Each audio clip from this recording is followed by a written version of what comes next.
to Real Talk Sports with Rico. Today, I'll be your host. Today, we are talking about the NFC West. I'll be talking about each team in this division, and then I'll ultimately be picking the winner of this division. I'll also be talking about the rookies here. I know that they've just finished up the preseason in the NFL, so I want to go ahead and just recap a little bit about some of the top rookies. I've actually picked out a rookie that is a surprise pick that not a lot of people are probably talking about, but I think they will talk about as the season goes along. So I have video of that courtesy of Madden 2024. And before we actually jump into the content, let me first and foremost thank the fans out there who have actually listened to the show and actually helped us drive content to the show. Let me go ahead and thank Anchor and Spotify for being our platform. You can go ahead and follow us on the links below in the show notes. You can also follow us here on YouTube at Real Talk Sports with Rico. And then I want to go ahead and thank the sponsors out there who have put sponsorship on the show, guys. So without further ado, now that we've done the house cleaning stuff, let's go ahead and actually jump right into the content. And I want to start off with the NFC West. With the NFC West, I think that this is going to be a division that is really going to be a two-team race for the most part. I expect that this is actually going to return back to the dominance of the defense that it once was between the 49ers and Seattle, which, by the way, this would be a rematch of the wild card. Those are my two picks for this division. But let us go ahead and break it down team by team. And let us start off here with the San Francisco 49ers and Brock Purdy. Obviously, the 49ers have made a move trading off Trey Lance, and we'll definitely be talking about that here in a future show. But, Brock Purdy is the most famous Mr. Irrelevant player right now. And, essentially, he played so good that San Francisco had to reevaluate what they had done with Trey Lance. Totally understand that it is a business and it is Brock Purdy's job. I think that if San Francisco were healthy last year, if he were in the lineup, there's no question that I think a lot of people feel like that San Francisco would have been back into the Super Bowl for a rematch with the Kansas City Chiefs. I think the way that they were rolling, he had won all 5 starts. There's not a throw that Brock Purdy cannot make. He also can use his legs as well. He seems to be a guy that he's leaps and heads abound as far as reading coverages in the NFL. I think that that's where a lot of young quarterbacks generally struggle as far as, progressively going through reads and things like that. But I think he does a terrific job in doing that. And in this offense where it's predicated off the run, Brock Purdy has been perfect for them. If he's healthy, San Francisco certainly goes further than what they did last year. Next up here, another player to talk about is Christian McCaffrey. So talk about that running back room. They have Elijah Mitchell, and then they have Christian McCaffrey. Now, Christian McCaffrey is dynamic when he plays, but when he is not in the game, it's tough, man. It's tough for his teams generally. And that's what happened to Carolina. I think that they just ran into a standpoint where they were like, look, 60, 70% of the offense was going through Christian McCaffrey when he was there. In San Francisco, it's a little bit more of a safety net because they have Elijah Mitchell. They have Mason. They have Davis Pierce in here. So, the running back room has always been huge in San Francisco. Now, the question is with Christian McCaffrey and Elijah Mitchell, who they are very high on. Elijah Mitchell was actually the running back 1 last year. And then when you look at I think the splits and stuff like that with the carries, they were actually pretty equal, believe it or not. Even though Christian McCaffrey is definitely established in this league, the 49ers are very, very high on Elijah Mitchell. Now, the question is, can Elijah Mitchell stay healthy?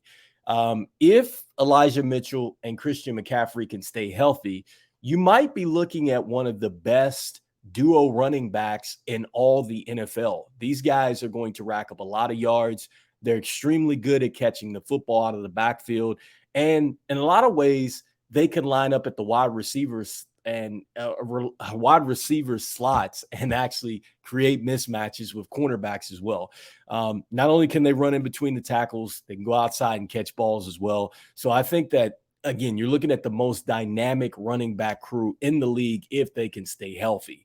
But like I said, this is something that Coach Shanahan likes to do. He likes to run the football a lot. They're very high on Elijah Mitchell. Next up, you have the wide receivers for the 49ers, and it starts with Deebo Samuels. Deebo Samuels is probably the hardest running wide receiver I have ever saw in any national football game in any era. I mean, the way he competes and finishes runs is spectacular. I can remember back about a couple years ago, before they lost in the NFC Championship game to the Rams. Yeah, I believe that was the year that the Rams won the Super Bowl. It was a 4th and I believe 5 or 6 in Green Bay, and San Francisco needed to convert. And literally, Deebo Samuels took it on one of those jet sweeps or something like that. And I mean, he literally carried guys for about 8 yards to get the first out. Just that physicality that you get with Deebo Samuels is incredible. So, I mean, if Deebo Samuels is right, and I think he is going to be this year, I think he's going to have an up year this year. I think you can expect for him to get a lot more loose in the passing game this year. I think Brock Purdy is going to spread it out there. Expect him to play a lot better in that down year. And another guy that a lot of people are not talking about is Brandon Ayuk. I think Brandon Ayuk came back after having a little bit of a slump the year before, but I think Brandon Ayuk is going to have a breakout year. And when I look down this wide receiver chart, I love the fact that they still have Willie Snead here and they still have Anthony Miller. Those are two guys that were actually pretty good in their respective teams. Anthony Miller with the Chicago Bears at one point. Willie Snead was a very good wide receiver for the Saints, and then also too had some down years with the Texans, but very experienced. The tight end position, still one of the best tight ends in the league. They have George Kittle here. If George Kittle is healthy, this guy is as good as Travis Kelce, the way he actually is able to pretty much take any route to the house. Here's a guy that he can go deep as a tight end. He can also go over the middle as well. And the run after catch is extraordinary with George Kittle. George Kittle is a must for this offense to be healthy. They have one of the best offensive linemen, starting with Trent Williams here. Trent Williams, a 13-year vet, coming over from Washington at some point here. But he's been spectacular for San Francisco. Talked about how Coach Shanahan and these guys like to run the football. It starts with Trent Williams up front. The defensive side of the ball, Nick Bosa. I know Nick Bosa is actually in a little bit of a contract dispute. As of this show, I don't think he's signed just yet. But they are going to need Nick Bosa over here. Nick Bosa is a huge, huge, huge point to this defense, especially if they're going to return back. Javon Hargrove, I think this might have been one of the best signs in free agency. I felt like the rich got richer. He's coming over from the Philadelphia Eagles. You're looking at his rating here. Look at what they have inside with Armstead. You have Hargrave. This is one of the best defensive fronts in all the NFL, and that's San Francisco and what they have. Next up, we cannot talk about the 49ers defense without talking about Fred Warner. I think Fred Warner I think you could argue might be one of the best linebackers, if not the best linebacker in all the NFL as well. The way he commands the defense, the way he's able to call out coverages, and he's also very good and terrific at covering as well. And so that's something that a lot of people don't really pay attention to with Fred Warner. Not only is he terrific at getting to the ball carrier, and then also to creating opportunities to get sacks, but he's terrific in coverage as well. So San Francisco's defense is going to be very strong. Looking at what they have on the outside linebacker here with Dre Greenlow, you're looking at the corners, starting with Charvarius Ward, very, very talented here. They have Isaiah Oliver as well. And then they have Lennar as well, who comes in on their third cornerback position, and he's very strong too. Another guy that I really like coming out of the free safety here, this guy reminds me a lot of Troy Polamalu. And it's funny that he actually, yeah, he played at USC as well. But if you ever get a chance to look at a San Francisco 49ers defense, you definitely want to check out this guy here. I'm not even sure how you say his name. I don't want to butcher it, but this guy, he reminds me so much of Polamalu, and I love the way he plays. He's flying around the football, comes up and terrific in run support, and he also is a ball hawking safety as well. So I think he's going to be incredible to watch. I just feel like the San Francisco defense and their offense are going to take them inevitably back to the NFC Championship game. Next up, we're talking about the Seattle Seahawks. And the Seattle Seahawks were a very, very surprising team. When I thought about Seattle last year, just like everybody else, I thought that it was going to be a rebuild. And it was a surprise starting with this man right here, Geno Smith. I remember when Geno Smith was drafted out of West Virginia 10 years ago to the Jets. And I think he got thrust into a situation where and this is kind of what's going to happen probably to, Richardson, to Bryce Young, CJ Stroud. It's a tough situation, man, when you get drafted into a team that needs help in a lot of different ways. And I think that that's what Geno ran into. And his career didn't really take off the way a lot of people thought. A lot of people thought he was a bust. I'm really glad to see that Geno hung in there. He won the job, and then he went out there and performed, became the most improved player, of the year. And when you look at Geno Smith, he actually led in QB efficiency as well. And not just QB efficiency, but I think he was up there in the top 5 as far as yards down the field.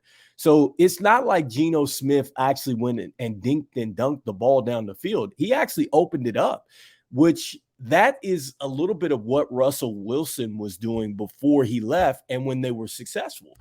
And what they were able to do as well is they were able to find a running game. And it started with Kenneth Walker III. If Kenneth Walker III were healthy, there's a chance that they might have possibly escaped by the San Francisco 49ers in that wild card game. But I love the fact that Pete Carroll and the staff went out there and they got them some insurance here with a young man out of UCLA, Zach Charbonnet. Here's another guy that's a physical runner. And to me, this is a lot of what Pete Carroll loves to do. If you think about what Pete Carroll won with at the USC, he had 2 good running backs, right? With Reggie Bush, and he had Liddell White. This is probably the best tandem of running backs that Pete Carroll has had in the NFL with Kenneth Walker III and Zach Charbonnet. And I love that the fact that they have DJ Dallas still on this roster. DJ Dallas is a very serviceable guy. If you're playing fantasy football, if for any intensive purposes, these 2 guys go out, DJ Dallas can certainly fill in the role and be big time for them. So I like the running game that they have built around Geno Smith to ensure that he's going to have a good year. Now, at the wide receiver standpoint for Seattle, they're solid again. Tyler Lockett, he pretty much is a deep threat, but he also has developed a little bit more as an intermediate route runner, which I think is huge for Geno Smith. You already know what DK Metcalf does. But I think that really the key is going to be their 3rd wide receiver here coming out of OSU. And the question here, and I know he's coming off a hand injury here with Jackson Smith, is he going to be able to step in and do a lot of the things that he was able to do in college? And I think for the most part, what they're going to need from him is they're going to need to have some ball security. If he is able to simply be able to go down, catch a lot of these over the middle throws, and I'm talking about the 5 to 6 yard curls, things like that as well, and really give Geno Smith a little bit more of a safety blanket, I think that he has a chance to really have a good year, especially if Tyler Lockett and DK Metcalf are stretching the field. And then also, too, you got to think about the play action fake is probably going to be there if the running game is there. which I think is going to be there between Kenneth Walker and Zach Charbonnet. I like that they have brought this man over from OSU. I think he's going to be okay. I know he is coming off a little bit of a minor hand issue, but they do expect that he'll be back in either week 1 or week 2. In the meantime, they do have Dwayne Elkridge, who played pretty well last season there. And moving forward, looking at their tight end position, Noah Fant and Will Disley, who actually started for them last year when Noah Fant was out. Noah Fant actually was one of the better tight ends in the league. He actually came over in the Drew Luck deal, and I think he's going to get a lot of looks. As mentioned, I think that the wide receiving core has been improved with Seattle, and I think he's going to get a lot of looks. Both of these tight ends, actually. On the defensive end, they brought back Bobby Wagner, which I think was huge for them. They get him back in the middle of the field. And I think that Seattle's defense is very much like it was when it was the Legion of Boom, right? When they had Bam Bam Cam Chancellor back there. They had Richard Sherman back here, Wagner.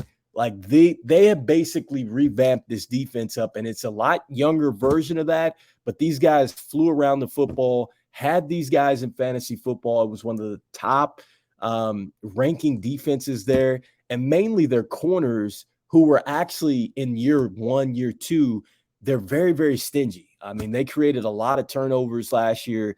They have guys like this in the middle linebacker position. Look at this. I mean, they have Jordan Brooks, they have Wagner, they have Bush over here. And you can see the ratings too as well, courtesy of Madden 2024. You can see how talented this defense is, right? Looking over here at what they have at the right outside linebacker, Tariq Woolen here was terrific last year in his rookie season, created a lot of turnovers. Weatherspoon was right there with them. These guys are ball hawking cornerbacks. And because they're so good, they're able to play a lot of that man-to-man coverage that Seattle likes to play. They like to pressure you. It's tough when you're up there with the 12th man. I expect for these guys to be a playoff team again. I love the fact that they do have Jamal Adams back. He's looking pretty good. This is his first action, I believe, since he tore his quad last year. I think that's what happened to him. Hopefully they can keep him on the field. But this defense is going to be super talented. I expect for them to be in the top of this division again, fighting for the top of the division. Next up, it's probably the bottom of the division here, looking at the Arizona Cardinals. So Kyler Murray, he tore his knee on the non-contact situation. This is going to be Colt McCoy's job for a while. I'm not sure what the timetable is looking like for Kyler Murray, but even if he were in this starting this season, Arizona has so many holes. James Conner, he's very serviceable as a running back. Great years at Pittsburgh, had some pretty good years in his first years with Arizona. But I think that this is going to be a down year because I think that Arizona has so many holes. They don't have very good wide receiver play. The depth behind James Conner is skeptical. And when you think about that, James Conner has missed a lot of time. And if he misses a lot of time, I'm not sure that, Marlon Mack or Clement there are going to be able to step up. Marquise Brown, a guy who had a good season last year coming over from Baltimore, but tore up his foot. I think a lot of people are really expecting that Rondale Moore actually will be the better number one in this offense versus Marquise Brown. They do have Zach Pascal, coming over from Indianapolis. He had some okay years with Indianapolis, but nothing that really stood out. Obviously he's coming over to a different situation. Perhaps maybe this situation will open it up a little bit more, but I think that Indianapolis was probably looking for a bit more from Zach Pascal, but they didn't necessarily get it there. But sometimes, situations get changed, things open up. But the one guy that I am circling here in this wide receiver core is right here, Greg Dortch. I watched Greg Dortch last year when this receiving core pretty much was down to the bare bones because Hopkins was out with the suspension. Marquise Brown was out with the foot injury, and I think even Rondell Moore was out with the hamstring, and Pascal wasn't there. But this guy, Greg Dortch, I mean, this guy can really fly, number one. Number two, he makes tough contested catches. And he's a 5-year guy coming out of Wake Forest. I think that he's going to have a breakout year. I really do. I don't care who's under center. I think that Greg Dortch is going to have a breakout year. So if you're playing fantasy football, keep an eye on Greg Dortch. I think he's going to have an outstanding year. Tight end position, okay? They have McBride and they have Zach Ertz. Zach Ertz had been injury prone. He did have a resurgence in his career last season. McBride, a lot of people feel like that this young man is a lot like Zach Ertz, but younger. Didn't really get a chance to see the consistency in that. Might see a little bit more, especially if Zach Ertz is out. McCoy could actually have to go and use a little bit more tight end play this year. As far as the defense is concerned, a lot of holes on defense for Arizona. The one bright spot that they have is Budda Baker at the safety position, but the defense for Arizona is probably going to be their worst point. They've lost Watt. I believe they've lost Patterson as well. Like this defense is depleted, and I expect for them to give up a lot of points. And offensively, they're probably going to struggle a little bit too, because Colt McCoy is the starting quarterback as well. So moving on, we got Isaiah Simmons here. The other safety as well is a bright spot for them. But like I said, Arizona is going to struggle. Next up, another team that is probably likely to struggle here in this division, and that's the Rams. Matthew Stafford, man, this is about the lowest I've seen Matthew Stafford ranked in Madden. But, man, Matthew Stafford he's a little bit older now, and I think the bottom line is that the Rams went all in for that Super Bowl. And now that Super Bowl is won, now you're starting to see where the Rams are hurting. Whether it was draft picks, whether it was players getting older, whether they've had to make some tough trades and things like that with Jalen Ramsey, couldn't get Odell Beckham back. Like this team, they're in trouble this year. All right. They're talking about, what they're going to do from a quarterback position. A lot of people felt like Bennett coming out of Georgia was going to be the future here. I'm not sure about that. I think they got Brett Ripien there. I think his uncle or whatever used to play for Washington back in the day. So, I mean, they got to try to figure out what they're going to do from the quarterback position moving forward. But I just think that, Matthew Stafford is not going to be able to sit back here and throw the football 30, 40, 50 times, and then, the Rams are going to win. In the running back situation with Cam Akers here, you see him, he's the starting running back. I don't like it. Cam Akers hasn't been consistent as a pro, can't stay in the lineup. And then there was one part where it was super weird where I think that they had benched him, and it was almost like they were going to trade him. So I'm not really sure what they're doing from the running back situation. I know that they have Royce Freeman here on the roster. It just looks like if Cam Akers goes down, this is probably the worst running back room that I've ever seen with the Rams here in the last 4 or 5 years. Not really sold on it at all. Moving over to the wide receivers, starting with Cooper Kupp. Now, after Cooper Kupp had that legendary season, he got hurt. Now, this is his second major surgery, I think, that Cooper Kupp has had. And so I expect for him to kind of maybe slow down. He still is going to be dominant. But other than Cooper Kupp, you have Van Jefferson, which really wasn't consistent. They have Tutu Atwell, who I think is the surprise over here. I think Tutu Atwell played very well last season for the Rams. I think he's going to be very good this year.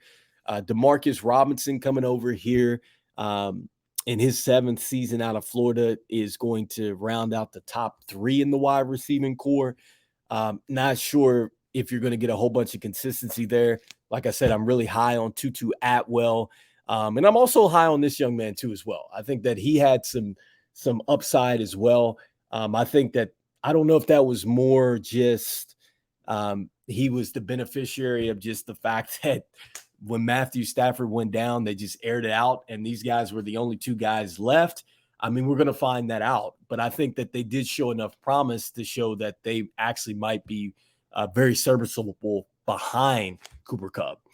As far as tight end is concerned, they do have Tyler Higbee, who is actually probably a top 10 tight end in this league. When he's healthy, he can be a top 5. But the question about Higbee is, can he stay healthy? But I think he's going to be used a lot. In a lot of ways, he's actually been wide receiver 2 in this offense. On the defense, it starts with Aaron Donald. Aaron Donald is still one of the best defenders in the league.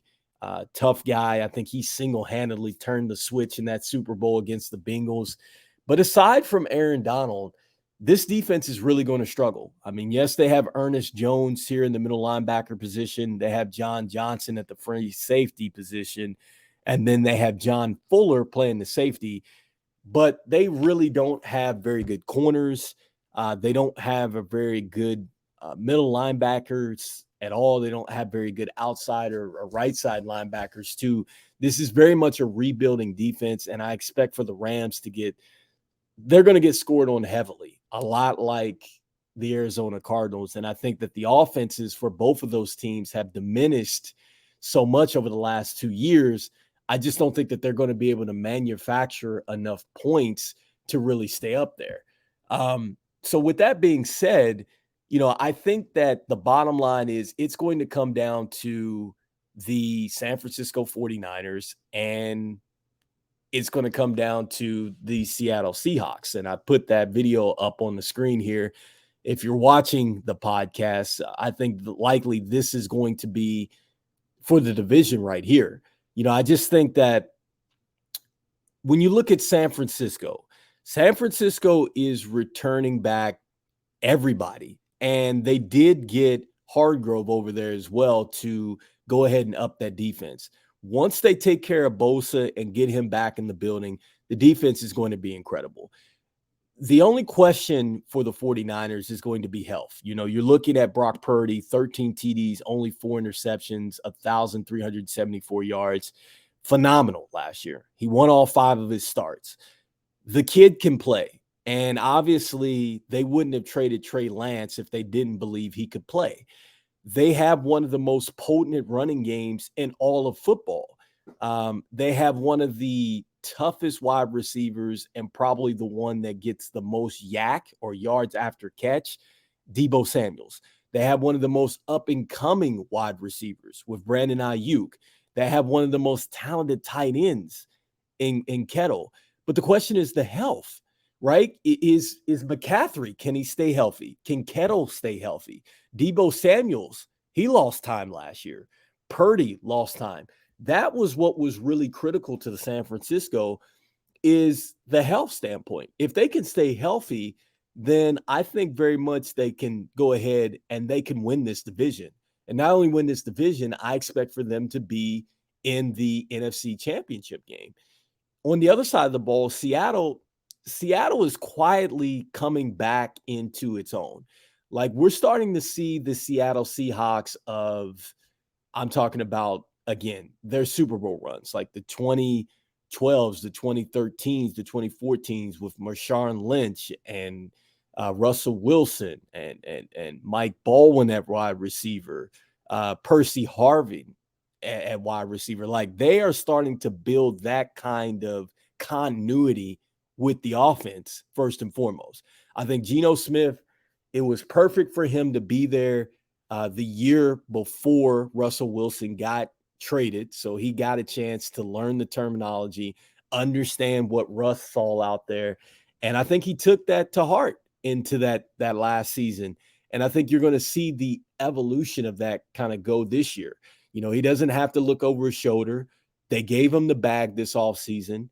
And I expect for Geno Smith to take another step forward. And what I love about Seattle is that they went out and drafted him another wide receiver. We talked about the young man from Ohio State.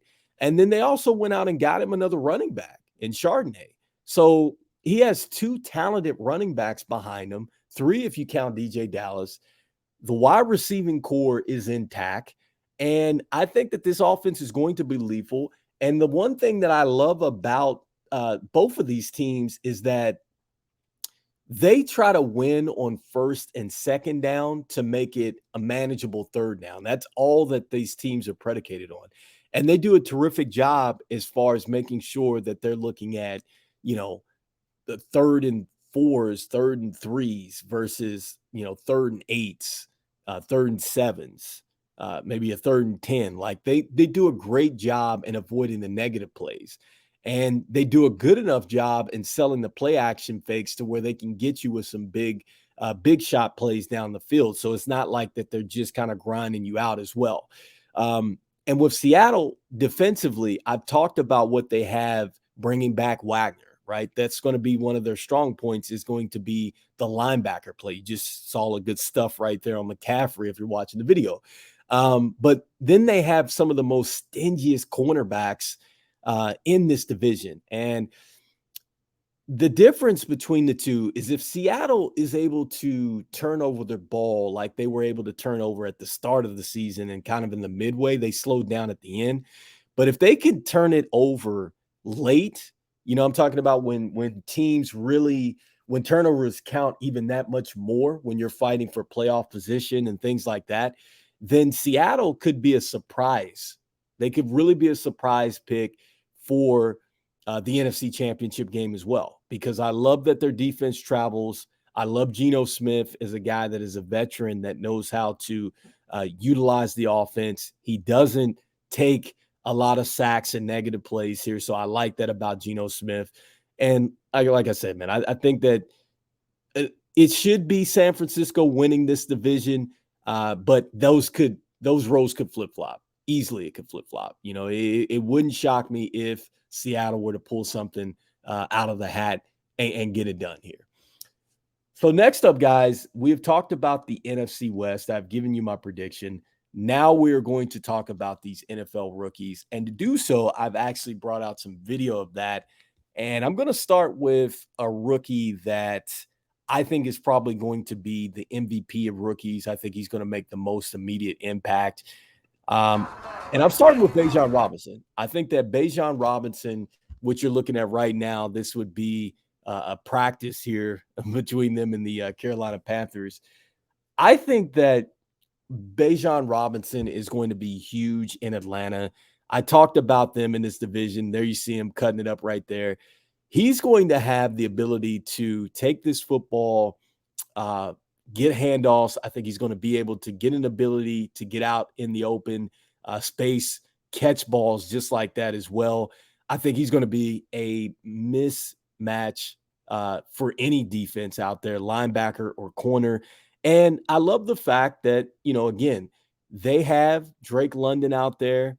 They have one of the better tight ends too with Kyle Pitts. And I think Bijan Robinson is going to be a huge, just a huge impact player as a rookie. I don't think that they've had this type of running back since Turner was there. And I think Turner had come over from, San Diego, I want to say. But yeah, they haven't had a good running back since then. Another running back that kind of stuck out is, what's his name? Jamal Anderson from back in the day. I think that they even had, gosh,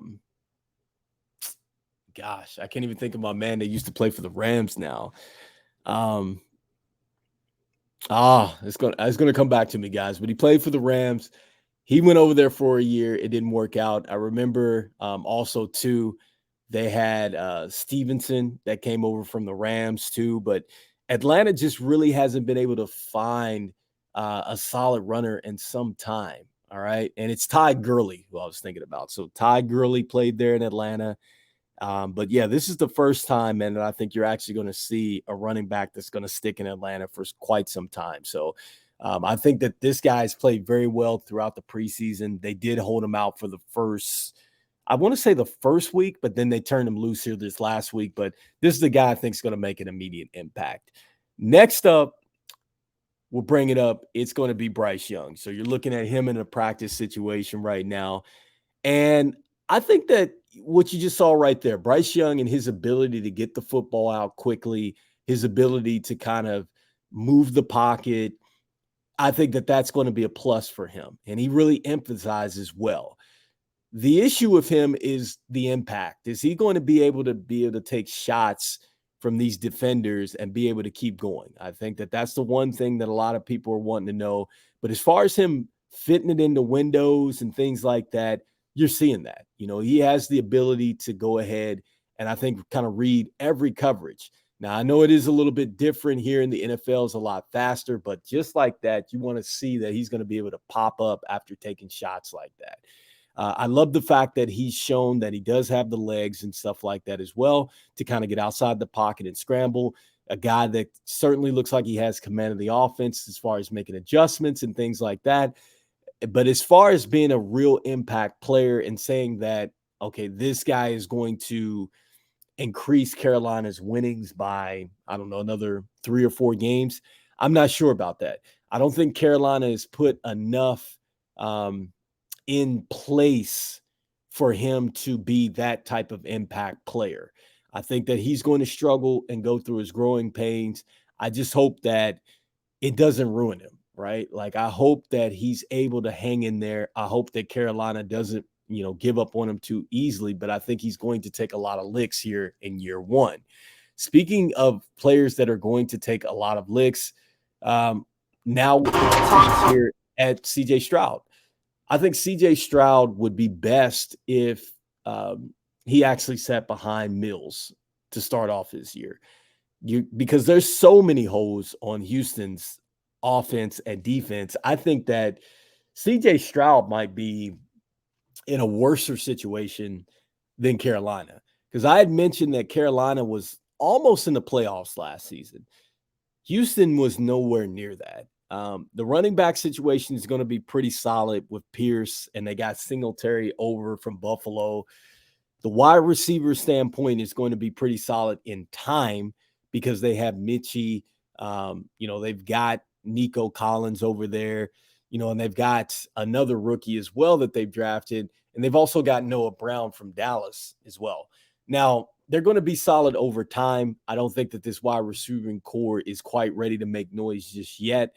Schultz might be the most polished pass catcher in this offense, but I think that it would actually be best for CJ Stroud to sit versus start him. So that's just my personal opinion there.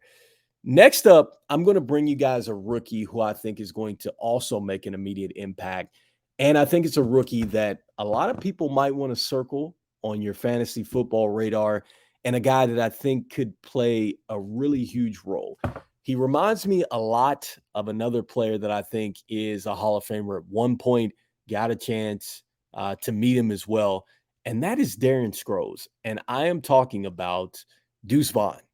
I think that Deuce Vaughn for the Dallas Cowboys here, I think he's going to be incredible. It's something about Deuce Vaughn and the way he runs the football, the way he's able to get his pad levels low and actually get through these defenders and kind of get through the trash there.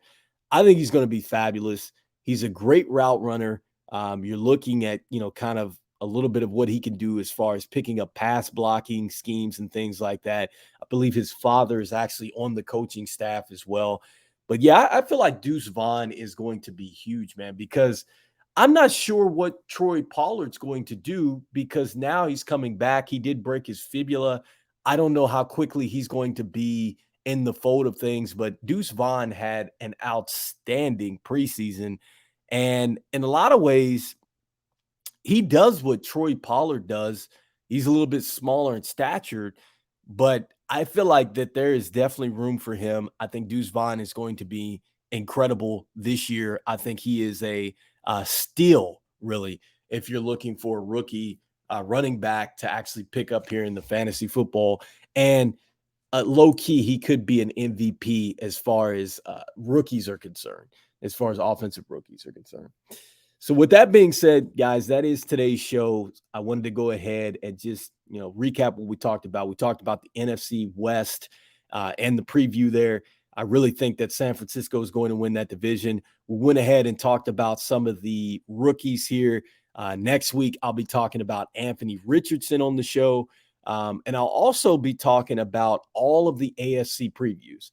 So this next week's show is going to be a show before Thursday night football comes out, because the season does start this Thursday, guys. So I promise you, we're going to have another show that is going to drop, and it is going to have all the AFC previews. It will also have the AFC preview games as well. And I'll be talking about Anthony Richardson and Trey Lance and that trade and how that's going to impact Dallas. But for the meantime, that is today's show. So I want to quickly go ahead and I want to thank Anchor for being our platform. I want to thank the sponsors out there for putting sponsorship on the show. I want to thank the fans out there who have actually chimed in on a week-to-week basis here to help us drive content to the show. You can go ahead and follow us in the links below in the show note. You can catch us on YouTube at Real Talk Sports with Rico. Until the next show, guys, this is Rico with Real Talk Sports. I'll see you guys on the next show. All right, take care.